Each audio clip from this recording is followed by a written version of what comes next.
Greetings, YouTube, and welcome to episode 134 of the 4,000 Question Challenge. How often do you look at mementos and keepsakes? Well, my entire house is a collection of mementos and keepsakes. There are thousands of items in my home, both on display and in drawers and in boxes. And I need to get better at getting rid of them because some of them aren't important and some of them are. I'm not going to do a Marie Kondo kind of thing, but I do just need to get rid of some of my stuff. Um, what is your idea of a really relaxed evening? Um, movie at home with my wife, some little dinner,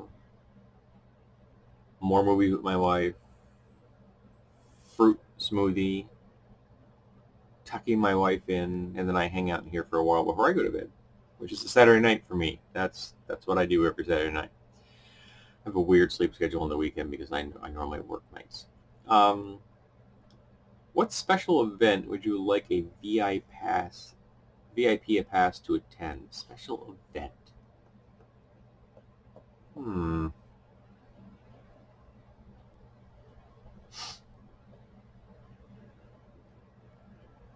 Gen Con.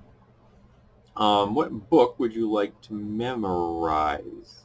I wouldn't want to memorize any book. That sounds torturous to me. Um, Not this one, I can tell you that. What would I memorize? Well, if I'm going to do that, I'm going to have to be a book that I consider to be important, not just one that I like. I'm like, oh, I enjoyed reading that book. No, it's going to have something with a little gravitas, a little weight to it. Here with 1,000 Faces.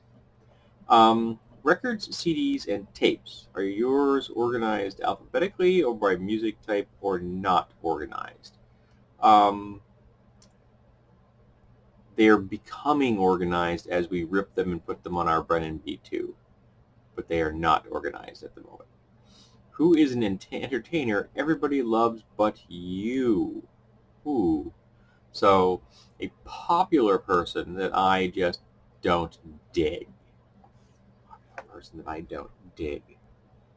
Well, there's lots of country musicians that I just don't get into. I'm just not into that. I mean,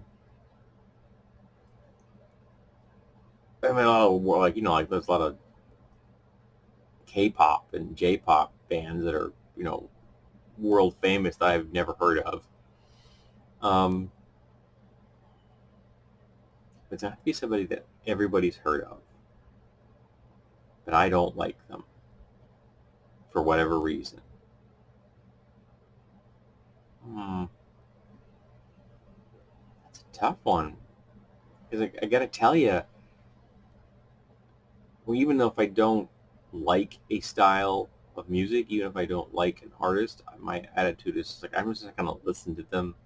I don't I don't necessarily need to dunk on someone like that. Um, and I'm going to make an effort to seriously not make fun of someone. I may jokingly pick on someone for their bad taste, like my friend Greg's love of Howard the Duck, the movie Howard the Duck. But if he generally loves the movie, so I've got no problem with him genuinely loving the movie. A musician that everybody likes. Was it musician or was entertainer? Not just musician, entertainers. Entertainer. Adam Sandler. There you go. Are you good at trivia questions? I have a brain full of useless dreck. Yes. What paintings would you like to walk into and experience? What painting would I like to walk into and experience?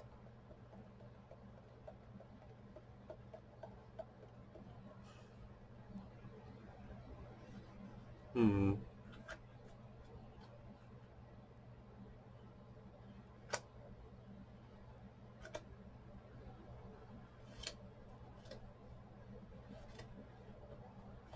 I'm going to be really sleazy. and I'm going to say a Star Trek painting so I could go and rip off their technology. So I don't care which painting it is. What thoughts and feelings come to mind when you think of play? The wall of role-playing games behind me. What proverbs or sayings do you use often? Proverbs or saying do I use often? Stupid is as stupid does. No, I don't actually use that one all often. I don't use it. But there are lots of them. I like my friend Amy and I, we throw quips at each other. We play these elaborate word games where we exchange emails with each other. I mean, we'll start it with a topic, and it could be an article about the shit given, or it could be something about social conservatives, or even just something funny that we saw, and that we'll exchange comments about that. But the topic will drift to the point where we don't even remember what that email title means anymore, and we've exchanged this same email 100 times, drifting into all kinds of directions of word games, and sometimes our replies to each other are only a single line, sometimes even only a single word. But we'll just keep this conversation going, and we'll do puns, and we'll do satire, and we'll role play absurd characters, and there's lots of playing on words and intentionally being absurd and things like that. So we throw quips at each other in proverbs and quotes, both correct and incorrect intentionally, for days and days and days at a time before that one topic peters out. And then we go on, and we often have 5 to 6 conversations going at the same time, all about different topics. So there are so many that we use over and over again. And I can't tell you what they are. I can't. I'm into wordplay, and I enjoy that kind of a thing. And I use quotes all the time, and proverbs and sayings that just pop into my head because I've collected a lot of them over the years. So I cannot tell you if there's a particular one that is exactly what I would say is the proverb or the quote, because there isn't one. There's lots and lots and lots of them. All right, well, thank you for being here for episode 134 of the 4,000 question challenge. Hope you enjoyed it. I hope that you will be here for episode 135.